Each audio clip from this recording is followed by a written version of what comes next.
Hare Krishna, Hare Hare, Hare Rama, Hare Rama, Rama Rama, Hare Hare. We continue reading from Srimad Bhagavatam. We are on Canto 4, chapter 30, text 36. We have been hearing the Pracetās have been speaking to the Supreme Lord. Yatra Narayana Sakshat Yatra Narayana Sakshat Bhagavan Yasinam Gatihe Bhagwan Yasinam Gatihi Samstuyate Satkathasu Samstuyati Satkathasu Mukta Sangha Puna Puna. Mukta Sanghe Puna Puna. The Supreme Lord, translation and purport by His Divine Grace, A.C. Bhaktivedanta Swami Srila Prabhupada. The Supreme Lord Narayan is present among devotees who are engaged in hearing and chanting the holy name of the Supreme Personality of Godhead. Lord Narayan is the ultimate goal of sannyasis, those in the renounced order of life. And Narayan is worshipped through the Sankirtana movement by those who are liberated from material contamination. Indeed, they recite the holy name again and again.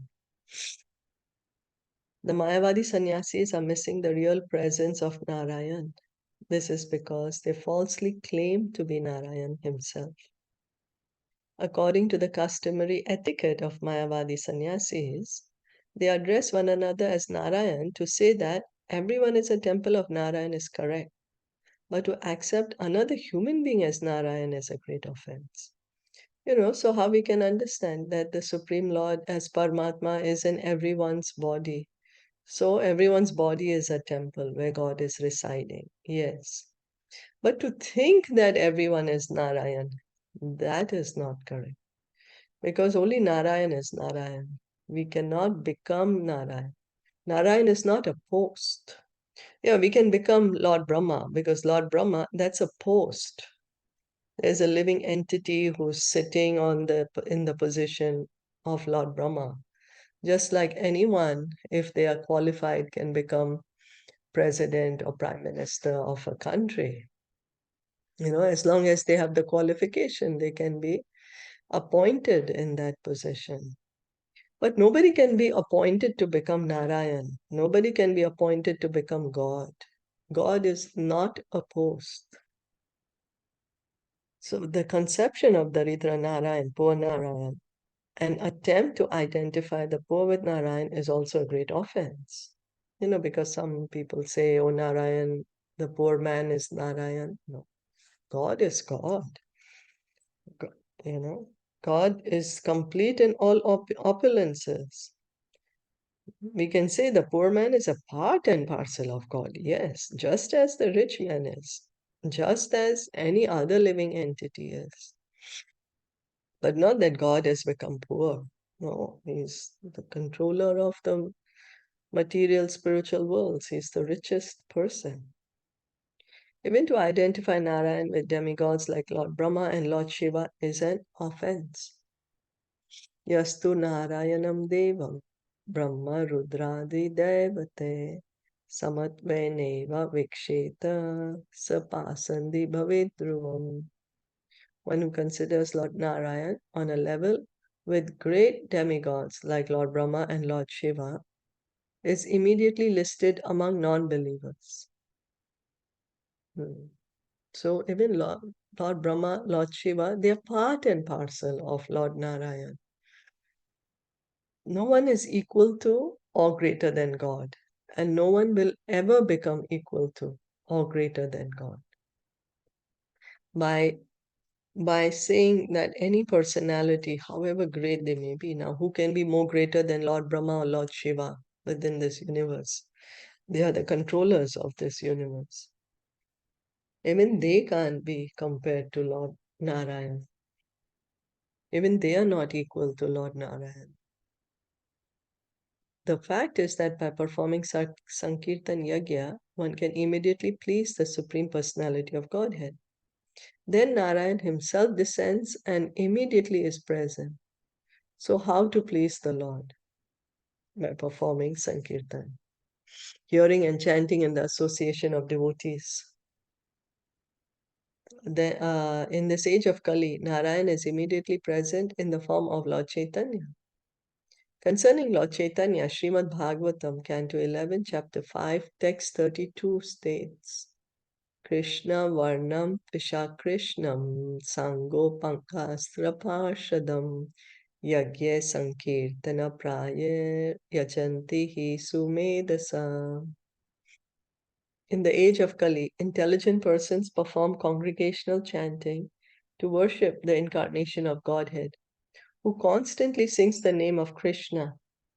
Although his complexion is not blackish, he is Krishna himself. He is accompanied by his associates, servants, weapons, and confidential companions. So this is coming in the 11th canto of Srimad Bhagavatam. And Bhagavatam, 5,000 years ago, predicted the appearance of Lord Chaitanya, that Krishna will come as Lord Chaitanya in this age of Kali. And we see that 500 years ago, Krishna came as Lord Chaitanya. And Bhagavatam is saying that those who are intelligent will worship this incarnation of God. He's Krishna himself, but he's coming in a different color. And he's coming as a devotee. He's constantly singing the name of Krishna. He's teaching us how to become devotees because we don't know how to do it. So Lord Chaitanya is teaching us, oh, hear and chant like this. He came with his associates, his servants, his weapons. He came with the Harinam Sankirtan. And Bhagavatam is saying one who worships Lord Chaitanya is intelligent. So after all, human life is meant for pleasing Narayan, and this can easily be done by performing Sankirtan Yajna. So the Shastras, they're telling us what to do. Oh, it's Kali Yuga, you do Sankirtan Yajna. They're telling us we do not have to manufacture anything. We don't have to overthink. We just follow what is given to us. We don't have to imagine. We don't need to say, okay, I'm going to create a new way by which one can get perfection. We simply follow those perfected beings, the acharyas. They're showing us, oh, you do like this, you will also get perfection, you will get liberation. So we simply follow. Whenever there is congregational chanting of the holy names of the Lord, Gaura Narayan, the Supreme Personality of Godhead, in his incarnation as Lord Chaitanya, immediately appears and is worshipped by Sankirtana Yajna. So how to worship Lord Chaitanya? By Harinam Sankirtan. In this world, and Lord Chaitanya is present. In the pastimes, when we hear the pastimes and Caitaniya Caritamita, so many times wherever the Sankirtan was going on, Gaur Nitai would come. Lord Chaitanya, Lord Nityananda, they would manifest there.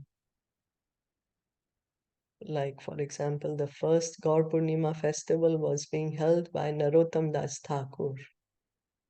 And he had organized a wonderful festival. Narottam Das Thakur, Srinivas Acharya, and Ramchandra Kaviraj. They had organized a beautiful festival. And although Lord Chaitanya, Lord Nityananda had departed from the world, by the kirtan that Narottam Das Thakur was doing, they appeared. And the devotees were able to see them and they had wonderful kirtan. So in this verse, it is said that Narayan is Nyasinam Gati, the ultimate goal of the sannyasis. The goal of those who have renounced the material world is the attainment of Narayan. A Vaishnava sannyasi therefore dedicates his life to serving Narayan. He does not falsely claim to be Narayan. This is the perfection. To understand that I can never become God. I'm a servant of God. I need to engage in the service of God. instead of becoming nirvaira, non-envious of other living entities, one who tries to become Narayan becomes envious of the Supreme Lord. For example, there is already one president, but another person is trying to take away his position. That's because of envy, right? Means we are becoming envious. So similarly, we try to become God means we are becoming envious of God. Therefore, the attempt to become Narayan constitutes the greatest offense. Actually, when one chants or discusses the transcendental activities of the Lord, he immediately becomes non-envious. Because only when one is non-envious, one will be able to glorify the Lord. In this material world, everyone is envious of everyone else, but by vibrating or discussing the holy name of the Lord, one becomes non-envious and devoid of material hankering. So we have envy in our heart. How to take away the envy? By hearing and chanting the glories of the Lord, the names of the Lord. Because of our envy of the Supreme Personality of Godhead, we have become envious of all other living entities. When we are no longer envious of the Supreme Personality of Godhead, there will be real peace, unity, and fraternity in human society. So, why is it that we are envious of each other? Why? The reason is because we are envious of God. That's the reason we are envious of each other. So when we can give up this envy of God, when we can give up this idea that we want to become God, then we will become non-envious. We will become peaceful. When we can understand God's position as the supreme controller, the supreme enjoyer, the supreme proprietor, and the best friend of everyone. Without Narayana or Sankirtan Yagya, there cannot be peace in this material world. So we are trying to find peace. We do different things to find peace. We do different types of activities. We go to different places to find peace. So temporarily it may give us a relief. But again, we are back to square one. Sure, for some time the mind is pacified. But again, after the holiday finishes, again, we are like, oh my God, what's going to happen? So real peace we can find only when we can connect ourselves to Krishna by hearing and chanting.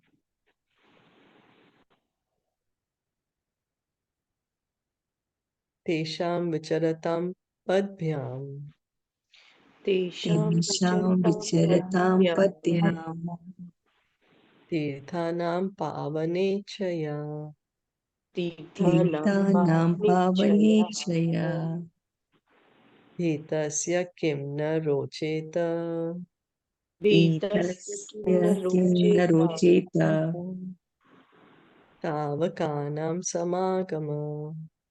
Tavakanam Bhavakanam samagama. samagamaha. Dear Lord, your personal associates, devotees, wander all over the world to purify even the holy places of pilgrimage. Is not such activity pleasing to those who are actually afraid of material existence? There are two kinds of devotees. One is called the Goshtyanandi and the other is the Bhajananandi. The word Bhajananandi refers to the devotee who does not move but remains in one place. So he's always doing his bhajan. The Bhajananandi devotee, he's staying in one place. He does his bhajan by himself. Such a devotee is always engaged in the devotional service of the Lord. He chants the Mahamantra as taught by many acharyas and sometimes goes out for preaching work. The Goshtyanandi is one who desires to increase the number of devotees all over the world. He travels all over the world just to purify the world and the people residing in it. So Goshtyanandi is the preacher. He's going everywhere. Why is he going everywhere? To give Krishna consciousness to everyone. So Srila Prabhupada was one such personality. He traveled the world Why?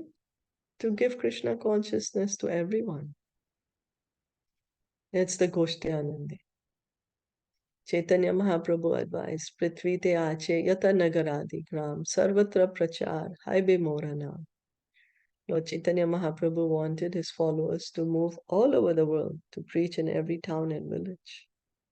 So this is an instruction by Lord Chaitanya. Lord Chaitanya is saying that we become devotees ourselves and we facilitate others to become devotees. Not only keeping Krishna for ourselves, but giving Krishna to everyone, because everyone is suffering. Everyone has an eternal loving relationship with Krishna.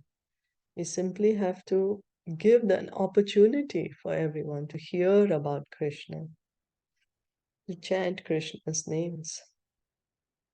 In the Caitanya Sampradaya, those who strictly follow the principles of Lord Chaitanya must travel all over the world to preach the message of Lord Chaitanya, which is the same as preaching the words of Krishna, Bhagavad Gita and Srimad Bhagavatam. So Lord Chaitanya, it's not that he's making up any new message. Oh, Lord Chaitanya is also speaking the same message of Bhagavatam and Bhagavad Gita.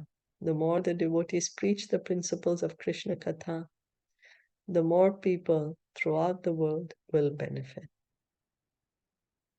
So, giving Krishna consciousness to everyone. So, we hear and chant about Krishna, Krishna's glories, and we give an opportunity to others also to do so.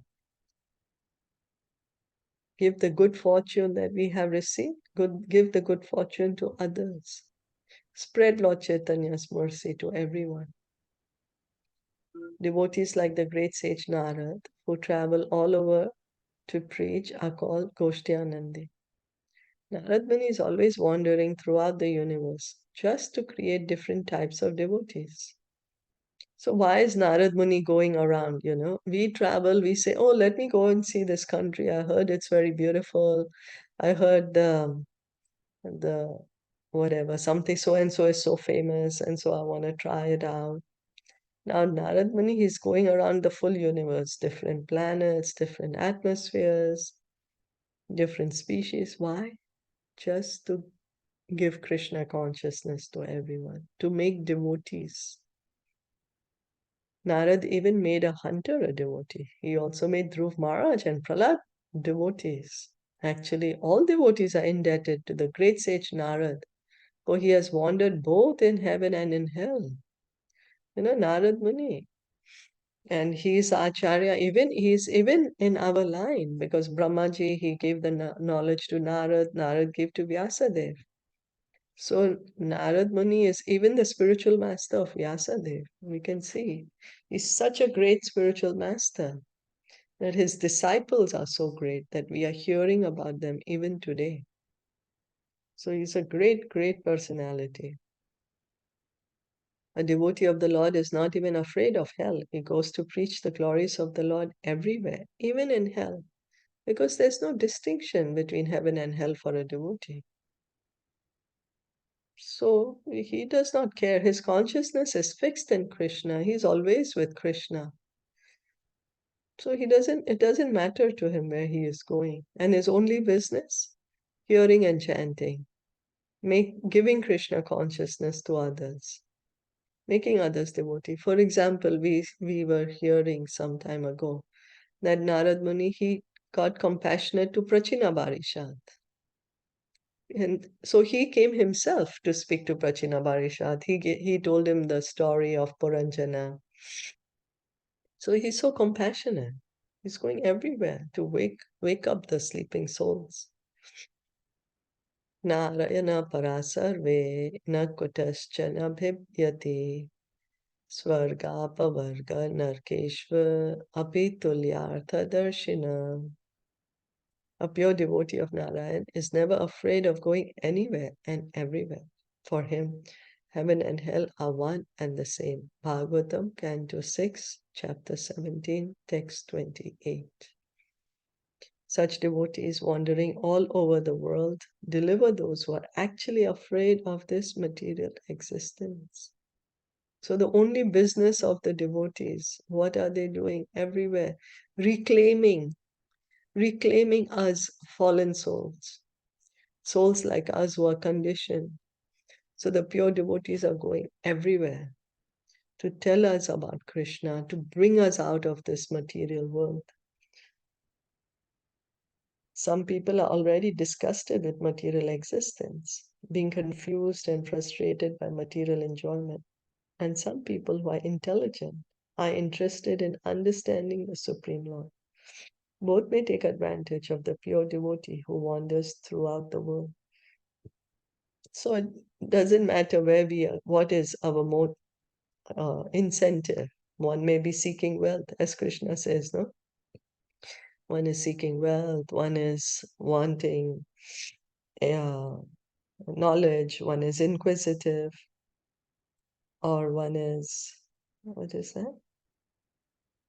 Well, Need of one something. is, distress, right? One Yeah, is in distress. distress. Yeah. So no matter what we are looking for, just come to Krishna consciousness. Prabhupada is saying both may take advantage of the pure devotee who wanders throughout the world. Associate with the devotees. When a pure devotee goes to a place of pilgrimage, he desires to purify that holy place of pilgrimage. So we can see, we go to a holy place of pilgrimage. Why? To get purified. We leave our sins behind there. Now, why is a devotee going there? A pure devotee goes there to purify this holy place of pilgrimage, because everyone goes and puts all their sins there. So then now how is this place going to be purified when the pure devotee goes there? Many sinful men bathe in the holy waters of the places of pilgrimage. They take their baths in the waters of the Ganges and Yamuna at places such as Prayag, Vrindavan, and Mathura. In this way, the sinful men are purified, but their sinful actions and reactions remain at the holy places of pilgrimage. When a devotee comes to take his bath at those places of pilgrimage, the sinful reactions left by the sinful men are neutralized by the devotee. So we can see how the devotee is Chintamani. Wherever he's going, he's purifying the place. Whoever he's meeting, he is making them into devotees. Tirthi kurvanti tirthani swantastena gadavrita. Bhagavatam, Canto 1, Chapter 13, Text 10. Because the devotee always carries the Supreme Personality of Godhead within his heart, wherever he goes, becomes a place of pilgrimage, a holy place for understanding the Supreme Personality of Godhead. So Krishna, he says, I'm in the heart of the devotee. Devotee is in my heart and I'm in the heart of devotee. Now, wherever Krishna is, that becomes a dham. That's a place of pilgrimage. So wherever the pure devotee is, that place becomes a place of pilgrimage. It is therefore the duty of everyone to associate with the pure devotee and thus attain freedom from material contamination. We see Prabhupada is choosing the word duty of everyone to associate with a pure devotee. Why? To get out of this material world, to get liberation. Everyone should take advantage of the wandering devotees whose only business is to deliver conditioned souls from the clutches of Maya. So the devotees are not for a particular community of people or particular country. No, everyone, each and every one of us. Are there any questions or comments?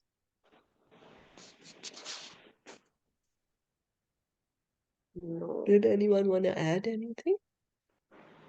No, but this is so beautiful that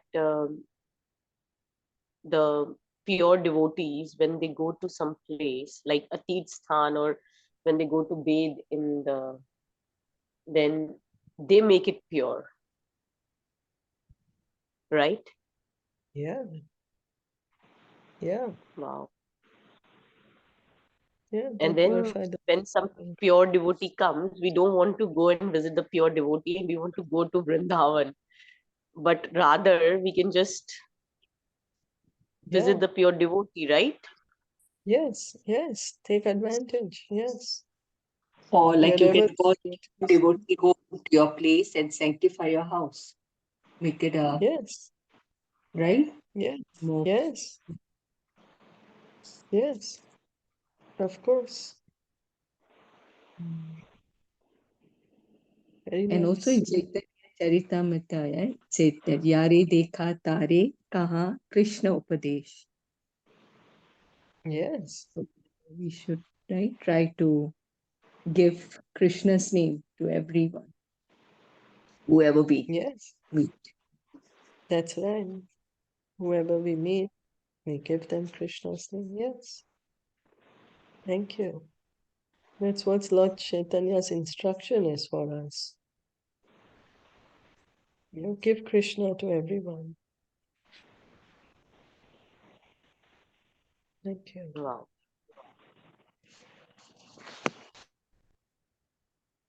Vayam tu sakshat Bhagavan Bhavasya Vayam tu Vayam tu sakshat Bhagavan sakshat Bhavasya bhavasya Priyasya Sakhyo Shanasangamena Priyasya priyasya Sakyushanena satyukshanam Sudushchikitas Yasya Bhavasya Mrityo Tuduchikitsasya Tudusya bhavasya mrityo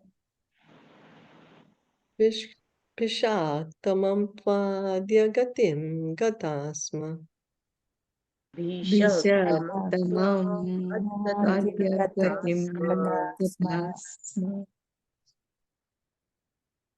Dear Lord, by virtue of a moment's association with Lord Shiva, who is very dear to you and who's your most intimate friend, we were fortunate to attain you. You are the most expert physician capable of treating the incurable disease of material existence.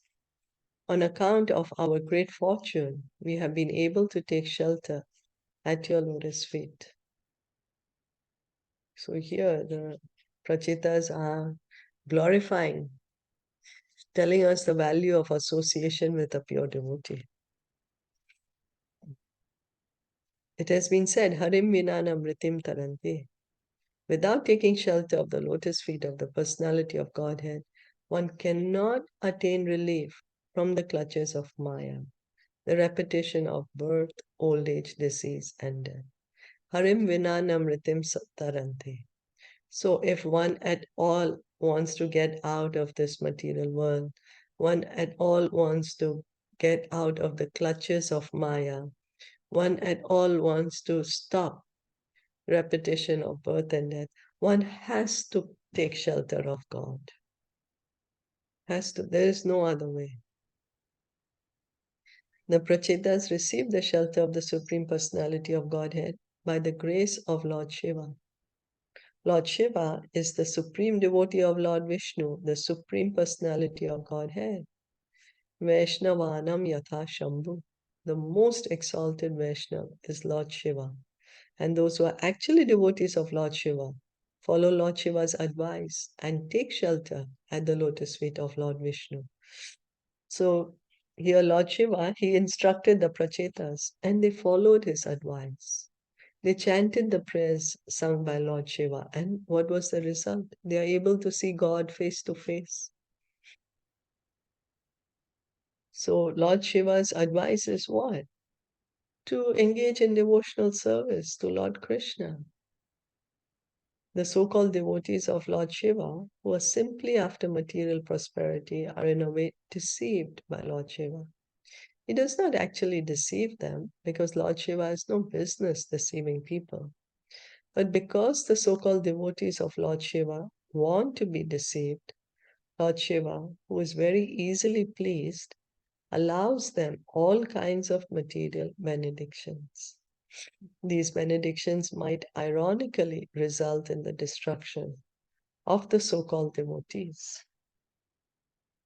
So what Prabhupada is trying to explain is, somebody approaches Lord Shiva for some material benefit. Lord Shiva gives it. He gives it. For instance, Ravan took all material benediction from Lord Shiva. But the result was that he was ultimately destroyed with his family, kingdom, and everything else. Why? Because he misused Lord Shiva's benediction.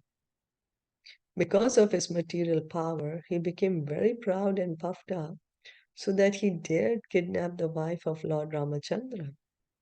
In this way, he was ruined.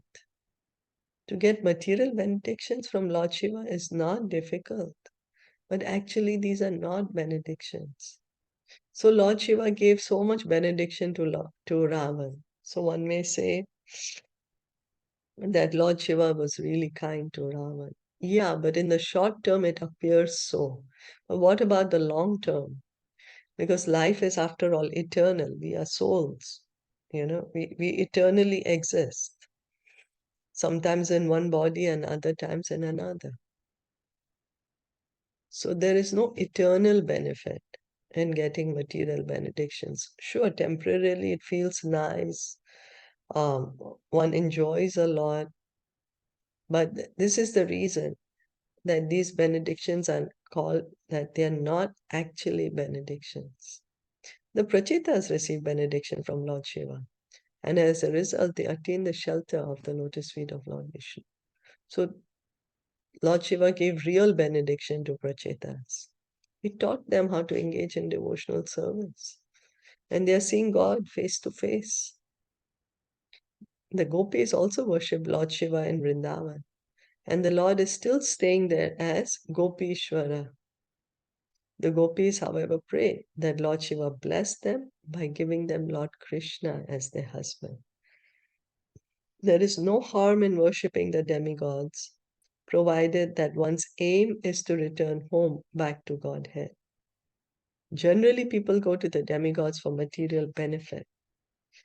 So, one may approach the demigods for the benediction of getting devotion to Krishna, love for Krishna, getting the help from the demigods to help us to go back home, back to Godhead. That is the proper way of worshipping the demigod, like the gopis did.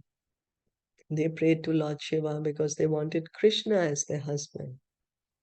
They worshipped goddess Katyayani. They wanted Shiva as their husband.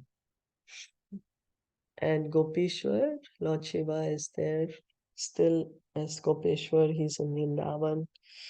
He protects the non-believers from entering into the real Vrindavan. He's the protector of the Ras Leela. In the daytime, he's dressed as Lord Shiva, and in the night, he's dressed as a gopi. So as indicated in Bhagavad Gita 7.20, Kamestes Rita Jnana Prapadyante Nyadevata Tam Niyamam Asthaya Prakritya Niyata Swaya. Those whose minds are distorted by material desires surrender unto demigods and follow the particular rules and regulations of worship according to their own natures. So, because the material desires are so strong, to fulfill those desires, then one approaches the demigods. One enamored by material benefits is called Kritagyan, one who has lost his intelligence. So of course we have material desires. One may say, oh, well, I have so many material desires. What do I do? Bhagavatam says, no matter what is your position, akama sarva kama va, moksha kama udharade, bhakti yogena tivrena.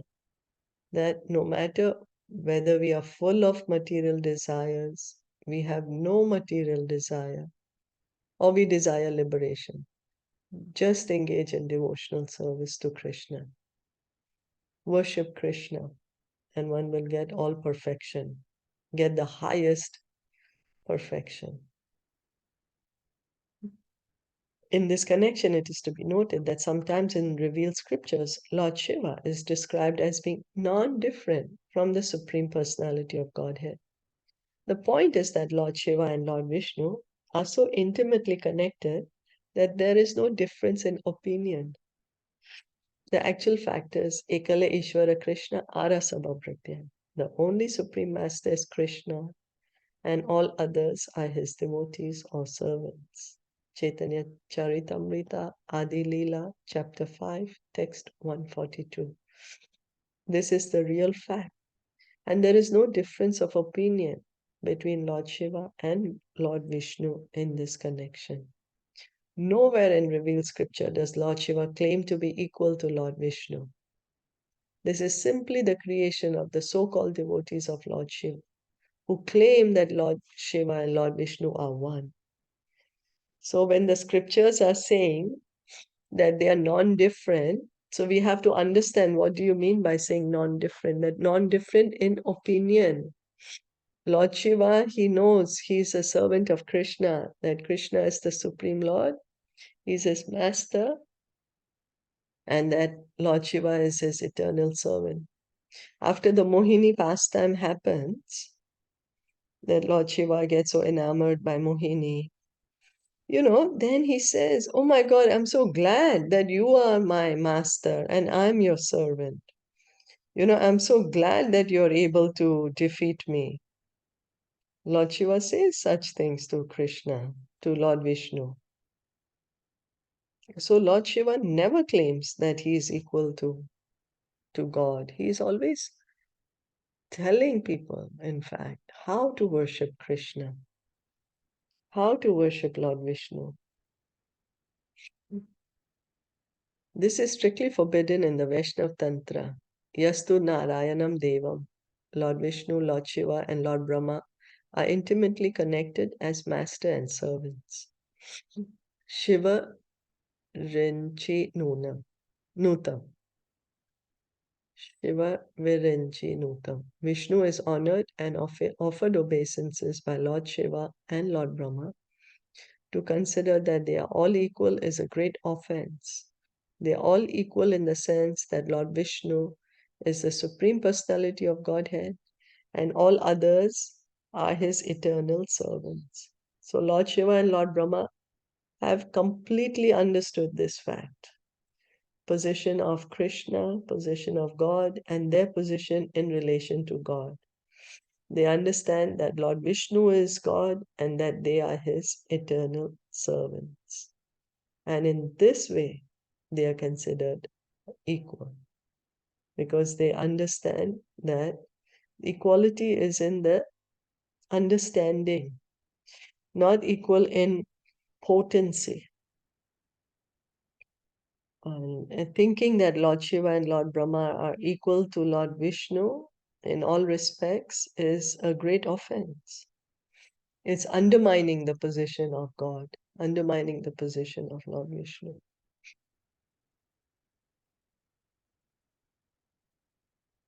So, reading on. Yanna swadhitam guruva prasadita. Yanna swaditam guruva prasadita.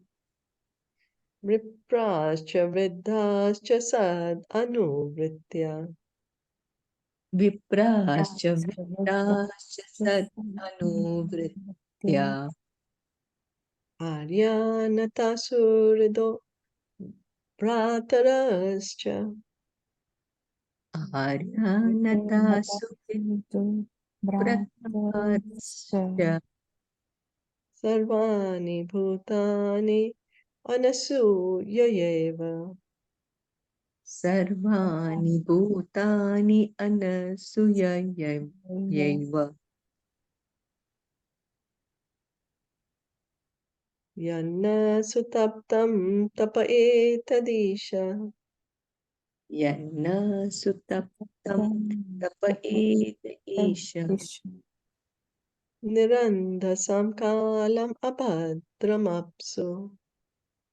Nirandasa dasam kalam abhadram apsu. Sarvam tadetat purushasya bhumno. Sarvam tat etat purusasya bhumno. Rini mahete paritoshanaya.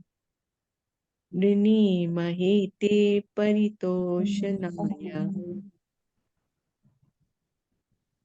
Dear Lord, we have studied the Vedas, accepted a spiritual master, and offered respect to Brahmanas, advanced devotees, and aged personalities who are spiritually very advanced.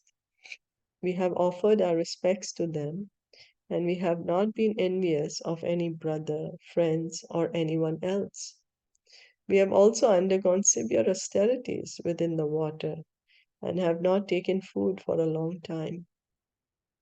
All these spiritual assets of ours are simply offered for your satisfaction. We pray for this benediction only and nothing more. As stated in Srimad Bhagavatam, Samsiddhir Haritoshanam, the real perfection of life is pleasing the Supreme Personality of Godhead. Samsiddhir Haritoshanam. Perfection of life, the real perfection. We are trying to say that perfection is this, perfection is that, but Bhagavatam says real perfection is pleasing God. That is real perfection. We are trying to please this one or that one or pleasing ourselves. But the actual person we should try to please is God. Vedescha sarver aham eva vedya. In understanding the Vedas, one has to understand the Supreme Personality of Godhead. So when one says that I'm studying the Vedas, means one is trying to understand God. And if one says that I have studied all the Vedas, means he has understood God. One who has actually understood him surrenders unto him after many, many births. Krishna says in Bhagavad Gita, Bahunam Janmanam Ante, Jnanavan Mam Prapadyate, Vasudeva Sarvamiti Sa Mahatma Sudurlabha. That after many, many births and deaths, one who is actually in knowledge surrenders unto Krishna, understanding that Krishna is God. So surrender to Krishna means one is actually knowledgeable. When we say knowledge, we are looking for knowledge. So the pure devotee is actually knowledgeable. One who has surrendered to Krishna is actually in knowledge. He has gotten the knowledge. He has realized the knowledge. We find all these qualifications in the Pracetās. They underwent severe austerities and penances within the water. And they did not take any food for a very long time. They practiced these austerities not for material benediction, but for the satisfaction of the Supreme Lord. So we can see a difference. Like Hiranyakashipu, he did so many austerities, such difficult austerities. No one has performed such kind of austerities that he had no flesh, he was just bones. His life air was just sustained within the bones.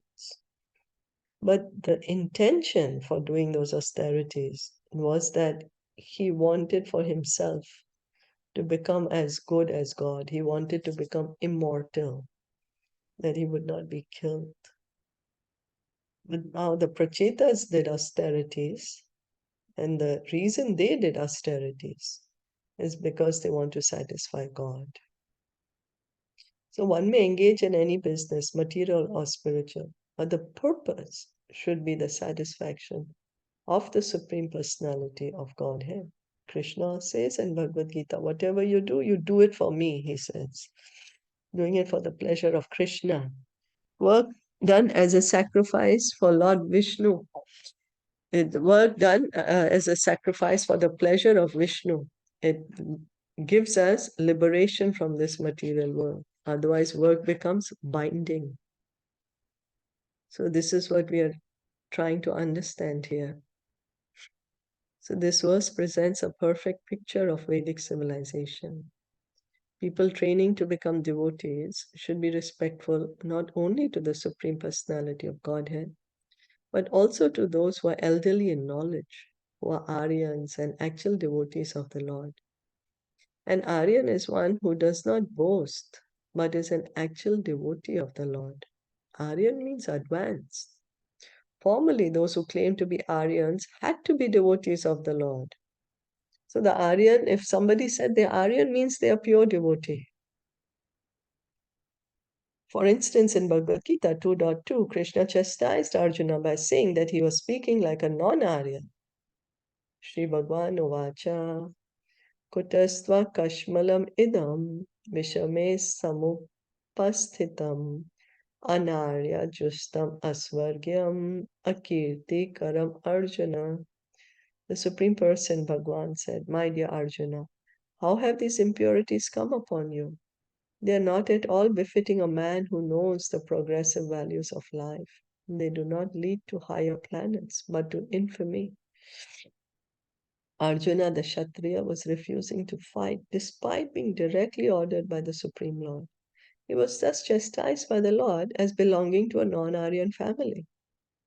Anyone who's advanced in the devotional service of the Lord certainly knows his duty. It does not matter whether his duty is violent or non-violent. If it is sanctioned and ordered by the Supreme Lord, it must be performed. An Aryan performs his duty. So Arjuna, in fact, was saying, "Oh, I'm not going to fight, I'm going to go to the forest." And Krishna is telling him, "Hey, don't speak like a non-Aryan. Do your duty. Do what is needed to be done." It is not that the Aryans are unnecessarily inimical to living entities. The Aryans never maintain slaughterhouses, and they're never enemies of poor animals. The Pracetās underwent severe austerities for many, many years, even within the water. Accepting austerities and penances is the avowed business of those interested in advanced civilization. Austerity and penance. Krishna says that acts of charity, austerity, and penance should never be given up. The word nirandhasa means without food. Eating voraciously and unnecessarily is not the business of an Aryan. Rather, the eating process should be restricted as far as possible. When Aryans eat, they eat only prescribed eatables. Regarding this, the Lord says in Bhagavad Gita 9.26, Patram pushpam phalam toyam yo me bhaktya prayachate tad aham bhakti uparatam ashnami priyatatmana.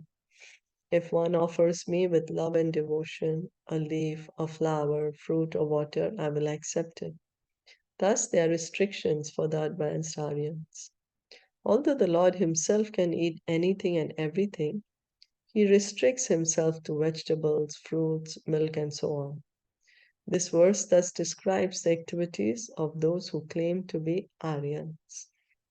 So Krishna, he says that I will accept with love and devotion. And the devotees, they accept only what the Lord has accepted. They are eating only Krishna Prasad. So to claim oneself as an Aryan is very high, very high person, very high person. This is what we are trying to understand here.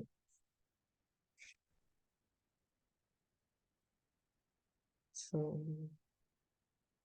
and so acting for the pleasure of God. Pracetās are saying that they did all these austerities for satisfaction of God. And they didn't have any other desire. They just wanted to please God by performing these austerities, penances. And that should be how we should chant, hearing and chanting for the pleasure of Krishna.